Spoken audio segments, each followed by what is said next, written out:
రాష్ట్రంలోని పేదల భూములపై చంద్రబాబు సర్కారు గూడు పుఠాన్ని నడుపుతోంది. ఏపీ వ్యాప్తంగా 7.5 లక్షల ఎకరాలను 22A నుంచి తొలగించాలని మంత్రివర్గ సంఘం సిఫార్సు చేసింది. 2 వారాలు దాటినా ఇంతవరకు జీవో వెలువడలేదు.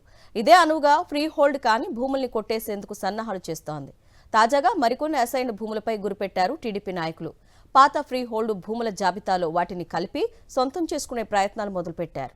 పేద రైతులకు గత ప్రభుత్వంలో హక్కులు దక్కిన ఫ్రీ హోల్డ్ భూముల్లో 7.50 లక్షల ఎకరాలను 22A జాబితా నుంచి తొలగించాలని మంత్రివర్గ ఉపసంఘం సిఫార్సు చేసినా ఇప్పటి వరకు ఉత్తర్వులు వెలువడకపోవడంపై అనుమానాలు రేకెత్తుతున్నాయి. రెవెన్యూ శాఖ మంత్రి ఆధ్వర్యంలో ఏర్పాటైన మంత్రివర్గ ఉపసంఘం దీనిపై ఏడాదిన్నర పాటు నాంచి ఇటీవలే ఒక నిర్ణయం తీసుకుంది.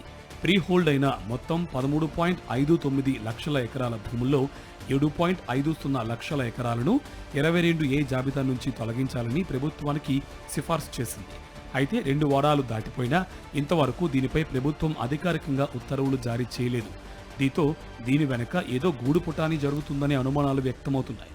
సాధారణంగా మంత్రివర్గ ఉపసంఘం సిఫార్సు వెంటనే అమలు జరిగిపోతాయి. రాజధాని పనులు, ఇతర వ్యవహారాలపై ఏర్పాటు చేసిన ఉపసంఘాలు చేసిన సిఫార్సును ప్రభుత్వం వెనువెంటనే అమల్లోకి తెస్తూ జీవోలు ఇస్తుంది. కానీ పేద అసైన్డ్ రైతులకు సంబంధించిన భూములను 2 ఏళ్లు గాల్లో పెట్టి చివరికి వారి ఒత్తిడితో నిర్ణయం తీసుకున్నా అమలుకు వెనుకాడుతూ ఉండడంపై ఆందోళన వ్యక్తమవుతుంది. ఉపసంఘం సిఫార్సులు అందిన తర్వాత 2-3 రోజుల్లోనే అందుకు సంబంధించిన జీవోలు వెలువడాలి. రెవెన్యూ శాఖ మంత్రి అదే విషయాన్ని బహిరంగంగా వెల్లడించారు.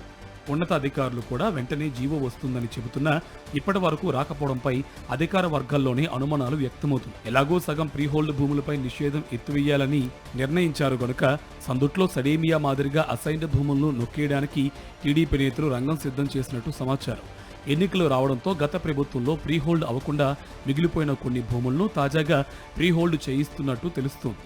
వాటికి సంబంధించిన అసైనీలు ఉంటే వారి ద్వారా, లేదంటే ఆధీనంలో ఉన్న రైతులతో మాట్లాడి నయానో భయానో లొంగదీసుకున్నట్టు చెబుతున్నారు.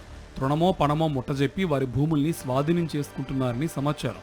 గతంలోనే ప్రీహోల్డ్ అయిన భూములతో కలిపి వాటిని ఇప్పుడు ప్రీహోల్డ్ చేయించుకున్నట్టు చెబుతున్నారు. ఈ కారణంగానే ప్రీహోల్డ్ భూములపై నిషేధం ఎత్తివేస్తూ వెంటనే ఇవ్వాల్సిన జీవో ఇంతవరకు వెలువడలేదని తెలుస్తోంది.